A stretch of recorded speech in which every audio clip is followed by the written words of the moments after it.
আমি আজকে রাঁধতেছি হলো বাইম মাছ। বাইম মাছটা কীভাবে নারকেল দিয়ে রাঁধতে হয় দেখেন তাহলে আপনারা পুরো ভিডিওটা। পেঁয়াজগুলো এখন পুরান হয়ে গেছে কিন্তু গুলতে চায় না, তাই আমি পাটায় বাইটে দিচ্ছি। দিয়ে দিলাম একটু লবণ,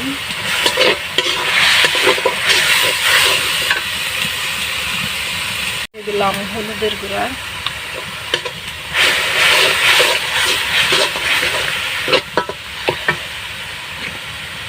এখন দিয়ে দিন মরিচের গুঁড়া,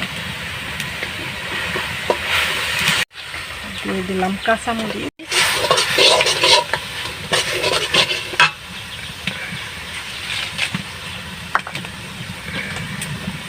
এখন দিয়ে দিলাম আদা দেওয়ার জিরে দে বাটা, আদা জিরে বাটা,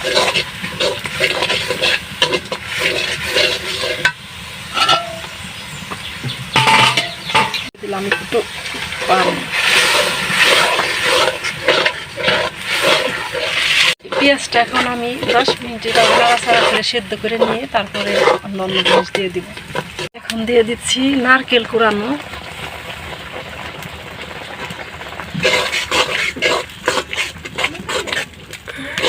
দিয়ে দিলাম আলু সেদ্ধ। আলুগুলো আমি সেদ্ধ করে নিয়েছি, এতে বেশি সময় না লাগে। সব মশলা দেওয়ার পরে এখন আমি এই মাছগুলো দিয়ে দিব।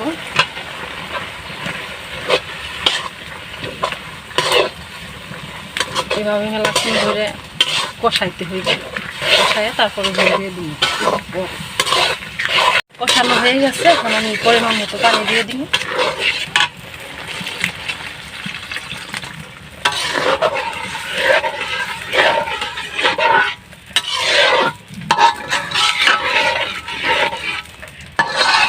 আমি এখন ডাইলে নিয়ে যাবো।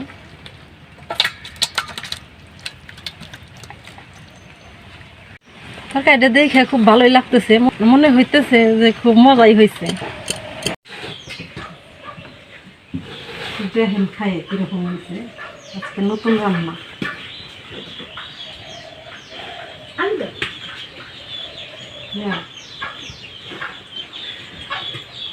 গরম না? ফ্যান ছাড়ুন না?